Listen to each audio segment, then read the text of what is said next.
Mr. Royce, the ranking member on the Foreign Affairs Subcommittee on Terrorism, Nonproliferation and Trade, and the author of the House companion to this bill. The gentleman from California is recognized. I thank the gentlelady for yielding, and this program, Radio Free Asia, was due to expire under existing law in September, and I am delighted here for several reasons that the legislation is before us. One is because on a strategic level, if you have this sunset and you have authoritarian regimes presuming that at the end of the year RFA's broadcasts are going to be discontinued, it implies that it does not have the full support of the U.S. government or our people here in the United States. And in some countries, there's even been talk of RFA going out of business.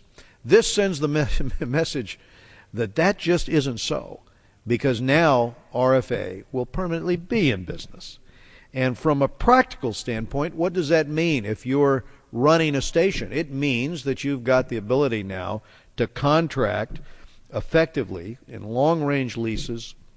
You get the capital agreements that you need.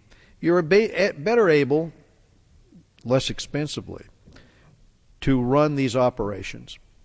It's not that these operations are expensive. As my friend John Kasich, former chairman of the Budget Committee, once said, the price of this is the price of a fuel cap on a B-52. But oh, how effective this strategy has been over the years, because what we provide here is surrogate news. We provide the kind of information that people would be hearing if they actually had a free radio station, if they could actually listen to the voice of a news reporter on issues such as the corruption of a local official, let's say, or what is actually happening in their city, what is happening in their country. That is provided now through RFA, and I wanted to share with you just a couple of observations. Many of us have heard the words of Václav Havel, Lech Walesa, Eastern Europeans who were very moved by the broadcasts into their own countries by Radio Free Europe.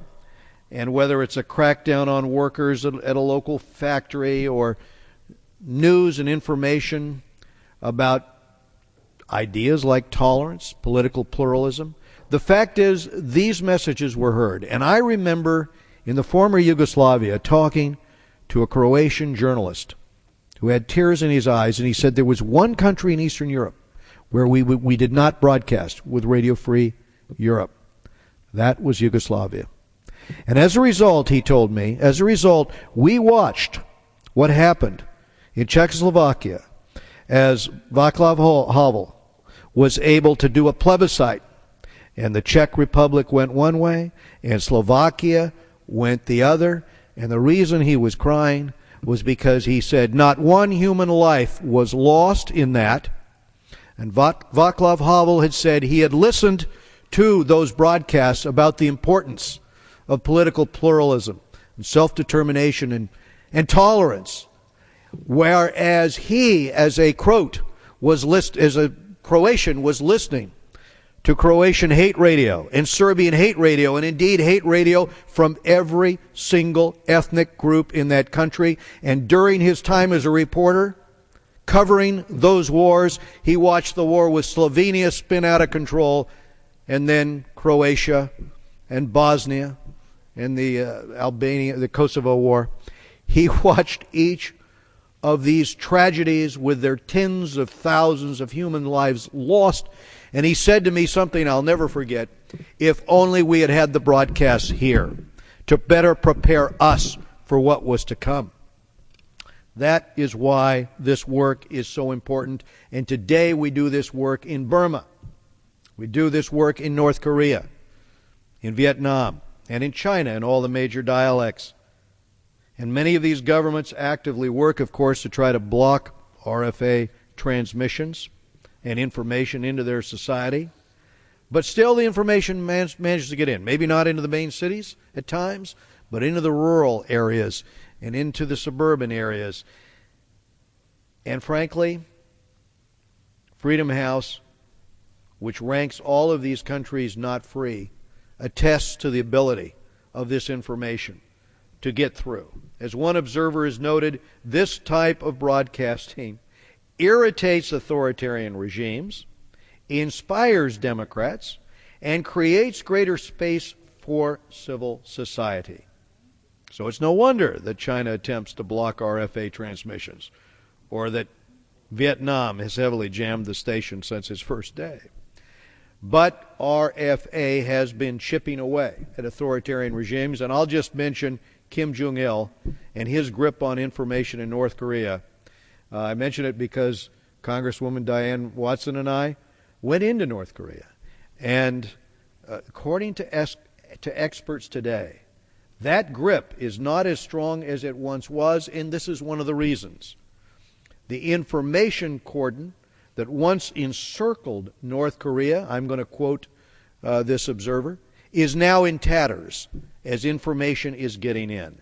And that is backed up by a survey by a prominent think tank which interviews hundreds of North Korean refugees every year, and it finds an ever-increasing percentage, now more than half, who have fled since 2006, had listened to foreign news regularly, including RFA. I remember a report we had of one of the Politburo members who had said in debate, if you're not listening to the radio broadcast, you're like a frog in the well who does not know what's going on in the outside world.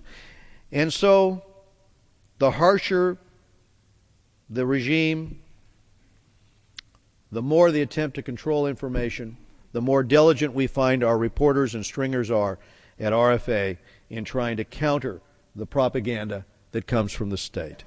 And with this legislation, Radio Free Asia can better focus its long-term mission of bringing its message of some modicum of humanity, freedom, democracy, respect for the rule of law, creating a space for civil society where it can flourish under the Asian continent's oppressive regimes such as China.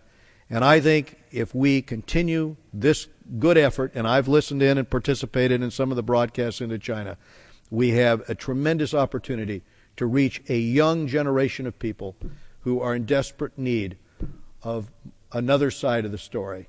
And those reporters are providing it with RFA. Thank you, and I yield back the balance of my time. Gentleman yields back. Gentlewoman from Florida is recognized. Thank you.